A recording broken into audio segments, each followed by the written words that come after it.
কল্পিত তনুদল গুঞ্জিত বাদল পুঞ্জিত শ্যামল মালা। নমঃ ওং গাং ওং এতকং স্বং ব্রহ্মণে নমঃ ওং চন্দ্র সূর্য দেবতা মহাস্মি দদাতু ওং শামা শান্তি ওং পৃথিবী শান্তি ওং শান্তি ওং শরীর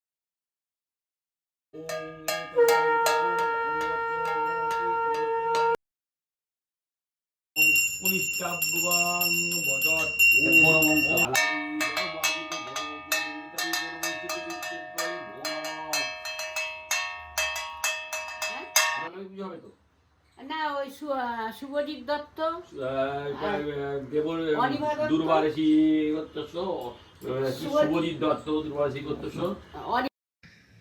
অনেক দিন হয়ে গেল সরস্বতী পুজোর ব্লগটা এখনও আপলোড করা হয়নি। আগের ব্লগে আপনারা দেখেছেন যে কুমোরটুলি গেছিলাম প্রায় রাত্রি 12টার পর, সরস্বতী পুজোর আগের দিন। তো সেদিন কীরকম ভিড় ছিল কুমোরটুলিতে, কত রকমের ঠাকুর ছিল, কি বিশাল বিশাল প্রতিমা, সব ক্লাবে ক্লাবে যাচ্ছিল, বিভিন্ন স্কুলের প্রতিমা, সব কিছু আপনাদের সাথে শেয়ার করেছি। আজকে দেখাবো আমাদের সরস্বতী পুজোর জোগাড় যন্ত্রের সমস্ত ব্লগটা একেবারে বিসর্জন অবধি। তো এইভাবে আমরা ঠাকুর বাইকে করে নিয়ে চলে এসেছি কুমোরটুলি থেকে।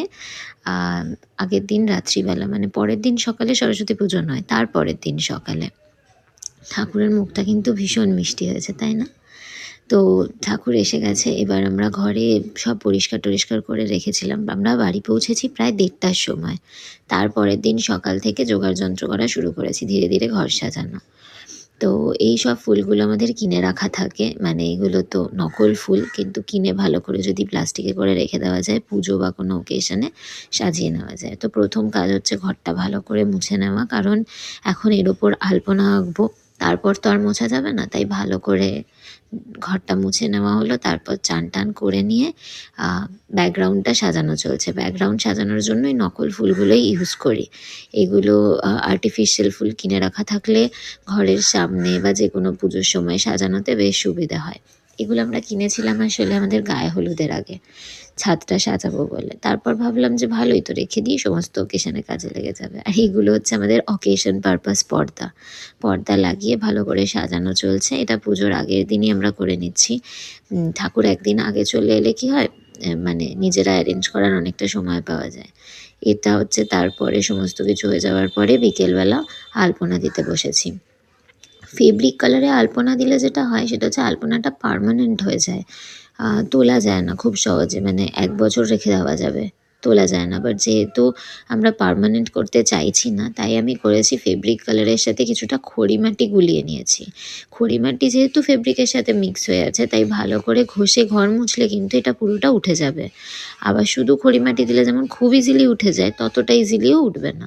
তো এই প্রসেসটা আপনারা ফলো করতে পারেন।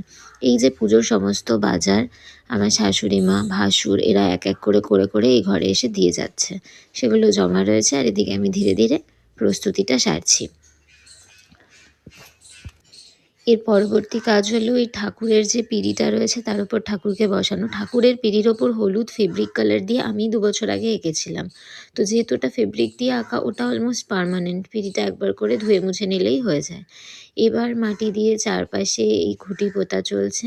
তারপর লাল সুতো থাকে, সেই সুতো দিয়ে চারপাশ বেঁধে দিতে হয়, এগুলোও করছে। আর এদিকে আমি আর কাকিমা, আমি শাশুড়ি মাকে কাকিমা বলি, তো বাকি অ্যারেঞ্জমেন্টসগুলো আমরা করছি। এটা হচ্ছে একেবারে রাতে খাওয়া দাওয়া হয়ে গেছে, তারপরে এসছি, মানে ঘুমানোর আগে। পরদিন সকালে সরস্বতী পুজো রাত্রিবেলা যতটা এগিয়ে রাখা যায়। আমাদের ঠাকুরমশাই বলেছিলেন সকাল 7টায় আসবেন, তাই জন্য আমরা রাতেই কিছুটা গুছিয়ে রাখছিলাম। এই যে এখানে যেগুলো থাকে, যারা যারা পড়াশোনা করে, আমি, আমার হাজব্যান্ড আর আমার ভাসুরের মেয়ে, 3 জন আছি। আর একটা এক্সট্রা হয়ে গেছে, সেটাও দিয়ে দিয়েছি। তো এগুলো সমস্ত দেওয়া চলছে, ভিতরে আবির দিয়ে তার ওপরে। তারপরে খড় বসানো হলো। আমি তো সমস্ত নিয়ম ঠিক করে জানি না, তো এই শাশুড়ি মা বলে বলে দিচ্ছেন, আমি অ্যাকর্ডিংলি করছি আর কি। তো সেভাবে চলছে। বই খাতা দেওয়া ছোটোবেলায় একটা বিশাল ব্যাপার ছিল না, পারলে সব বই খাতা দিয়ে দিতাম। আর এটা হচ্ছে পরদিন ভোরবেলা, বাইরে দেখো জানলায় দেখতে পাচ্ছ অন্ধকার, মানে তখন আর কি ভোর 5টা। আমি একেবারে চান করে শাড়ি টাড়ি পরে রেডি হয়ে নিয়ে তারপর কাজ করতে বসেছি। তো ভোর 5টা যেহেতু বাইরে, তাই আলো ফোটেনি, এমন অবস্থায় কাজ চলছে। দেখবে চলতে চলতে ধীরে ধীরে আলো ফুটবে। তো মালা পরানো, ফল কাটা এগুলো চলছে। আমি তো জেনারেলি ফল ছুরি ছাড়া কাটতে পারি না, কিন্তু ঠাকুরের তো ওরকম হবে না, ঠাকুর ঘরের যে বটি আছে সেটা দিয়েই কাটতে হবে। তো ধীরে ধীরে ট্রাই করে সেটা দিয়েই কাটার চেষ্টা চলছে। এখনও দেখো আলো ফোটেনি, আলো কিছুক্ষণ বাদে ফুটবে। বাকিরা সবাই ঘুমোচ্ছে, আমি যতটা তাড়াতাড়ি সম্ভব সকাল সকাল করে নিচ্ছি, ঠাকুরমশাই আসার আগে যতটা গোছানো থাকে আর কি। তো সেটা চলছে। এই দেখো বাইরে আলো ফুটে গেছে এইসব করতে করতে। আর আগে শাড়ি টাড়ি পরে রেডি হয়ে নিয়েছি, ঠাকুরমশাই এসে গেলে ওই হুড়োপাড়া লেগে যায়, মুশকিল হয়ে যায়। তাই সকালে যেহেতু আগে শ্যাম্পু ট্যাম্পু দিতে হবে, চুল শুকানোর ব্যাপার আছে, তাই সব আগে করে নিয়েছি। এবার চান করে শাশুড়ি মা এসে গেছেন, বাকি যা যা বাকি রয়ে গেছে, এই কালো তিল, কলাই, হ্যানা ত্যানা ছোটোখাটো অনেক কিছু থাকে না, যেগুলো আমার তো সবটা জানা নেই, 1-2 বছর ধরেই নিজের হাতে করছি। তো সেই জন্য উনি এসে চেক করছে আর কি কী কী বাকি আছে, সেগুলো অ্যাকর্ডিংলি চলছে। আর ওই ঘরের দুপাশে দুটো ঘটে কলা গাছ পোঁতা চলছে। কলা গাছগুলো দাঁড়াচ্ছিল না, তাই জন্য ও বাইরে গিয়ে টবের মধ্যে ব্যাপারটা অ্যারেঞ্জ করছে, যাতে টবের ভিতরে কলা গাছগুলোকে পুঁতে দাঁড় করানো যায়। এই হচ্ছে বাইরে থেকে আমাদের ঘরের লুক। এই টবের মধ্যে কলা গাছগুলোকে ফিক্স করা চলছে। হাঁসকে মালা পরানো হয়নি, তাই হাঁসের জন্য একটা মালা ফাইনালি খুঁজে আনা হলো। হাঁসের থেকে দেখো মালাই বড় হয়ে গেছে। এই যে এভাবে যে টবে ছোট গাছ আছে, সেই টবেই কলা গাছগুলো পুঁতছে। তো এইভাবে কলা গাছগুলোকে দাঁড় করানো হচ্ছে, আদারওয়াইজ কলা গাছগুলো একদমই ঘটের ভিতরে দাঁড়াচ্ছিল না। দেখো ভোর হয়ে গেছে, আর আমরা ছাদে ঘুরে বেড়াচ্ছি। শীতকালের ভোর দারুণ লাগে, আর এবছর সরস্বতী পুজোতে সেরকম ঠান্ডা ছিলই না, তাই জন্য চান টান করে 5টার মধ্যে আমার রেডি হতে খুব একটা অসুবিধে হয়নি। আর এটা হচ্ছে একটা মাটির থালা, কোনো ক্লাব থেকে বোধহয় ভোগ এসেছিল এই থালাতে, সেইটাই ধুয়ে নিয়ে আমি এটা বানিয়েছি, আমাদের নেম প্লেট। তো সেটাতেও লাইট দিয়ে সাজানো চলছে। আর এই যে এরা হচ্ছে আমার সকালবেলার অতিথি, স্কুইরেলস, কাঠবিড়ালিরা চলে আসে। তো ওদের জন্য ভাবলাম সকাল হয়ে গেছে, আমরা না হয় উপোস করে আছি অঞ্জলি দেবো বলে, ওরা তো আর অঞ্জলি দেবে না, তাই ওদের জন্য ভাবলাম যে একটু মুড়িটা দিয়েই দিই। প্রত্যেক দিন সকালে এটা আমার কাজ, ওদের জন্য মুড়ি দিয়ে দেওয়া, কিন্তু ওরা আমার সামনে খেতে আসবে না, আমি ঘরে ঢুকে গেলে তারপর ওরা মুড়ি খেতে আসবে। তো ঠাকুরমশাই আসছে না দেখি খানিক মজা করলাম। ঠাকুরমশাই আসতে আসতে প্রায় 8টা হয়ে গেছিলো। দিয়ে ঠাকুরমশাই নারায়ণ বার করছেন, নারায়ণকে চান করাবেন, দিয়ে ধীরে ধীরে পুজো শুরু হবে।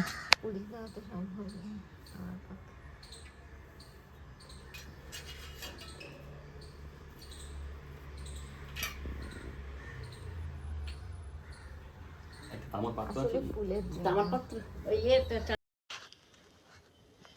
আমাদের এখানে ঠাকুরমশাই খুব ধৈর্য ধরে অনেকক্ষণ ধরে পুজো করে, সেটা তোমরা ভিডিওটা দেখলেই বুঝতে পারবে। আর একজন চান করে চলে এসছে, চান করে যে পাঞ্জাবিটা পরেছে, সেই পাঞ্জাবিটা আমারই আঁকা ফেব্রিকে, তো আমিই বার করে দিয়েছি। এটা সরস্বতী পুজোর স্পেশাল, সরস্বতী পুজোতে এই ধরনের পাঞ্জাবি বা যে কোনো সময় অঞ্জলি দিতে এই ধরনের পাঞ্জাবি কিন্তু বেশ ভালো লাগে। আর আমি তো নিজের সাথে ম্যাচিং করেই জামাকাপড় ইচ্ছা করে বার করে দিই আর কি। তো আগের দিন থেকে ধুয়ে আয়রন করে রেখে দিয়েছিলাম, যেটা পরবে সেটা। যেটা বলছিলাম, আমাদের ঠাকুরমশাই কিন্তু প্রচুর নিষ্ঠা করে পুজো করেন অনেক সময় ধরে, মানে প্রায় 8টা থেকে 10:30 অবধি পুজো চলেছে। তো তোমরা পুজোর রিচুয়ালস দেখলেই বুঝতে পারবে যে কত সময় ধরে পুজো চলে। সবুজ কলাই চাইছিলেন ঠাকুরমশাই, তাই সেটা নিয়ে আসা হলো। এবার চলো পুজোটা দেখো।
গায়ত্রী ছন্দন্তে নমো ওম এতগুরুত্রে ওম হংতে নমো ওম এতগুরুত্রে আমাদের পুজোয় যজ্ঞ হয়, তার জন্য আরও স্পেশালি বেশি সময় লাগে।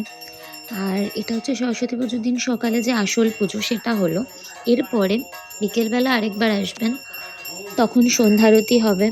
তারপর পরদিন সকালে আরেকবার আসবেন যখন বিসর্জন হবে, তারপর দধিকর্ম।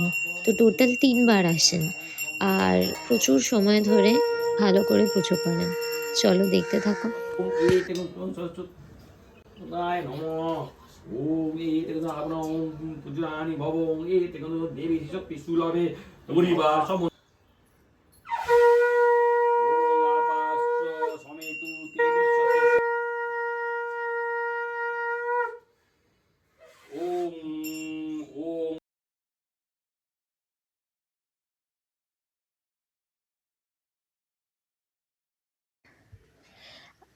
আমাদের এই বাড়িতে সরস্বতী পুজোর দিন যেটা হয় সেটা হচ্ছে গোটা সিদ্ধ খাওয়া হয়, মানে সরস্বতী পুজোর দিন না, সরি, তার পরের দিন।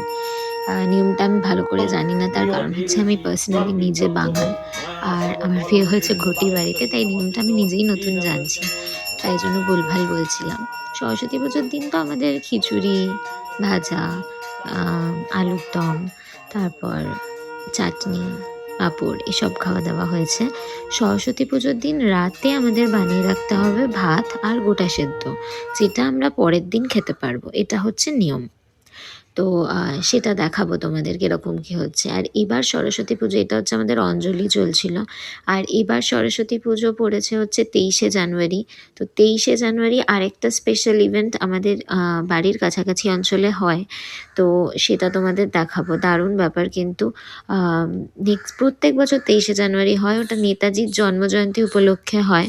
তো দেখতে থাকো, ওটারও ইনফরমেশন তোমাদের দেবো। নেক্সট ইয়ার চাইলে ডেফিনেটলি আসতে পারো, খুবই ভালো। আর মানে এন্ট্রি ফ্রি থাকে অনুষ্ঠানটায়।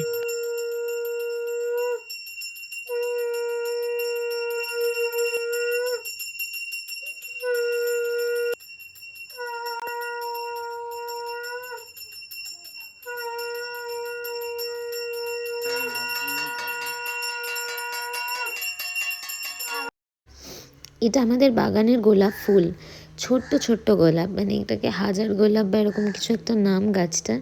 প্রচুর এরকম ছোট ছোট গোলাপ ফোটে, আর ফেব্রুয়ারি মাসেই ফোটে। জানুয়ারির এন্ড ফেব্রুয়ারির শুরু। এবার আমাদের যজ্ঞের প্রস্তুতি চলছে, বালি দিয়ে সাজানো হলো, বালির মধ্যে কিছু একটা আঁকলেন, তারপর যজ্ঞ শুরু হবে। অঞ্জলি যেহেতু শেষ, এবার আমরা জল খেতে পারি। আর 2 ঘন্টা ধরে যেহেতু পুজো চলছে, সবারই অবস্থা এরকম কাহিল হয়ে গেছে। তখন প্রায় 9:30 10টার কাছাকাছি বেজে যাচ্ছে আর কি, তখনও পুজো চলছে।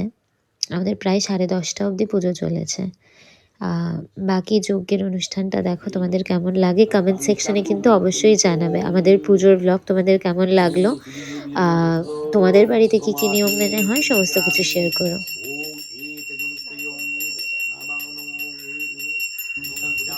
নমঃ ওম ওই সরস্বতী নমঃ ওম ওই সরস্বতী নমঃ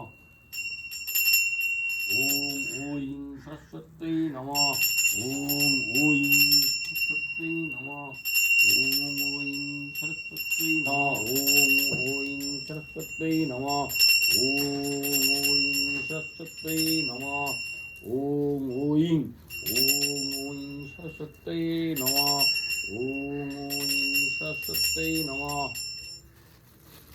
ওম ওই স্বাহা ওম ভূর্ভুবস্সুঃ স্বাহা।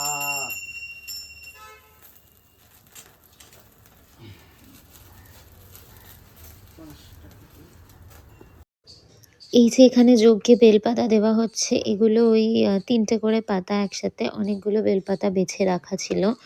আর আমি তো এবার প্রথম জানলাম যে বেলপাতাগুলোতে চক্রমতো দাগ থাকে, সেই বেলপাতাগুলো কিন্তু যজ্ঞে দেওয়া যায় না বা অঞ্জলিতে দেওয়া যায় না। তো এসব নিয়ম আমি জানতাম না, এবছর কাজ করতে গিয়ে এগুলো জানতে পারলাম।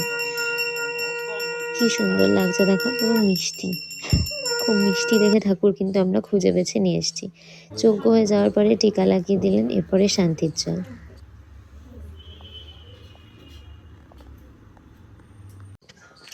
সরস্বতী পুজোর দিনই বিকেল 6টার সময় আবার ঠাকুরমশাই এসেছিলেন সন্ধ্যারতি করতে।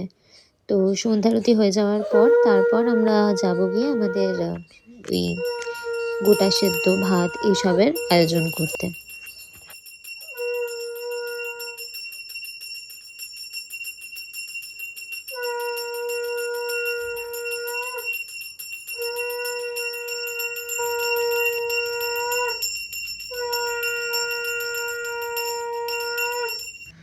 যে অনুষ্ঠানটার কথা বলছিলাম, নেতাজির বাসভবন তো এলগিন রোডের কাছেই। তো নেতাজির জন্মজয়ন্তী উপলক্ষে বহু বছর ধরে চলে আসছে হচ্ছে সুভাষ উদ্যান বা ভবানীপুর অঞ্চলের যে নর্দার্ন পার্ক রয়েছে সেখানে একটা অনুষ্ঠান হয়ে থাকে। আমাদের গোটা সেদ্ধর প্রিপারেশন হয়ে গেছে, এবার আমি চলে গেছি সেই অনুষ্ঠানে। চলো তোমাদের দেখিয়ে নিই সেই অনুষ্ঠানে কি কি হয়। সেই অনুষ্ঠানে 15 মিনিটের জন্য, এমনি তো প্রোগ্রাম সারা সন্ধে চলছিলই, রাত 9:30টার দিকে 15 মিনিটের জন্য একটা লেজার শো হয় আর তার সাথে বাজির শো হয়। অসাধারণ সব বাজি ফাটে এবং 15 মিনিট ধরে নন স্টপ চলতে থাকে। সে এক দারুণ অনুভূতি, সামনে থেকে না দেখলে তোমাদের বোঝানো যাবে না যে কি ভালো লাগে দেখতে। এই পুরো ভিডিওটা আমি শেয়ার করব আবার আলাদা করে, যে সেই অনুষ্ঠানটায় টোটাল কী কী হলো। লেজার শো হলো, নেতাজির সম্পর্কে কথা হলো, তারপর মিউজিকের সাথে এরকম বাজি। তো তোমরা এটা দেখতে থাকো, তারপর তো সরস্বতী পুজোর ব্লগ অলরেডি কন্টিনিউ হবে।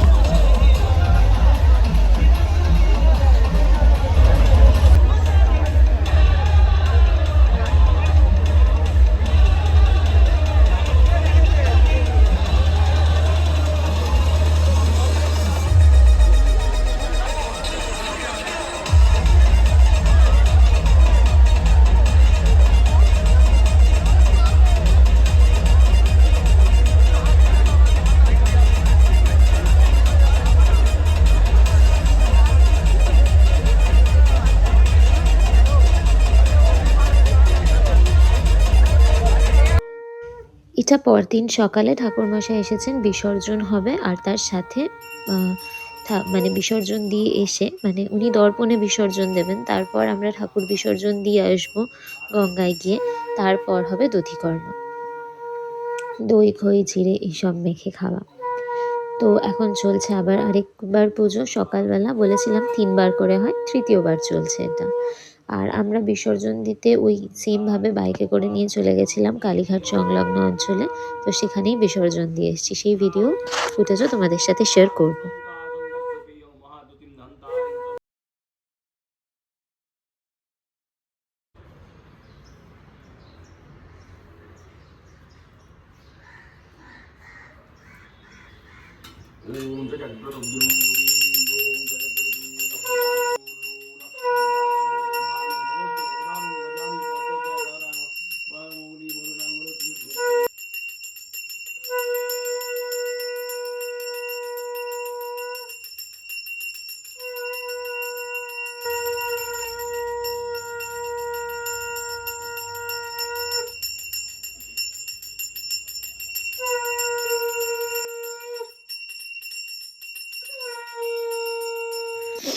আমার এই বোর্ডের ওপরে কুলোতে আঁকা একটা সরস্বতী দেখছো না, ওই সরস্বতী ঠাকুরটা আমি আঁকিনি, একজনের থেকে আমি কিনেছিলাম। তো পুরোহিত মশাই খেয়াল করেছেন যে ওপরে আরেকটা সরস্বতী ঠাকুর আছে, তাই উনি যখনই মানে আরতি করছেন তো ওই সরস্বতীকেও করছেন দেখলাম, এই জন্যই ঘট নাড়িয়ে দিলেন। পুজো প্রায় সমাপ্ত এবছরের মতো। আর এই বোর্ডটা যে দেখছো এটা আসলে আমি ইউটিউব ভিডিও করি, মানে আমি যে ফিজিক্স পড়াই তো সেটা এই ঘরেই সেট আপ করা থাকে, যেহেতু ঠিকঠাক লাইটিং কন্ডিশন আছে, তো এই ভিডিওতেই করি। তাই এর ওপরেই কুলোতে সরস্বতী মাকে সারা বছরের জন্য রাখা থাকে। তো আমি নোটিস করলাম যে উনি সরস্বতী মাকে মূর্তি প্লাস আমার কুলের সরস্বতী মা দুটোকেই আরতি করছেন। এই যে দর্পণে সরস্বতী ঠাকুরের মুখ দেখাটা ইম্পর্ট্যান্ট কিন্তু বিসর্জন হয়ে যাওয়ার পরে। এবার সোজা চলে গেছি তেলে ভাজাতে, কারণ আমরা যে এখন খাবো আজকে সকালে সরস্বতী পুজোর পরের দিন, সেটা হবে গোটা সেদ্ধ আর পান্তা ভাত আর তার সাথে তেলে ভাজা। তো তারপরে সেদিনই একটুখানি সন্ধেবেলা পাটিসাপটা বানিয়ে নিলাম, পাটিসাপটার পুর বানানোর কাজ চলছে, তারপর খানিক পাটিসাপটা বানিয়ে নিলাম। আর সেদিন আমরা কিন্তু গঙ্গায় বিসর্জন দিতে যেতে পারিনি, তার কারণ সেদিন ছিল হচ্ছে শনিবার, শনিবার বিসর্জন দেওয়া হবে না বলে দেওয়া হয়নি। পরের দিন আমরা বরণ করে বিসর্জন দিয়েছি রবিবার দিন।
বিয়ের পর যেমন কনকাঞ্জলি দেওয়া হয় না, আমি দেখলাম বিসর্জনের আগেও ওদের এখানে কনকাঞ্জলি দেওয়া হয়।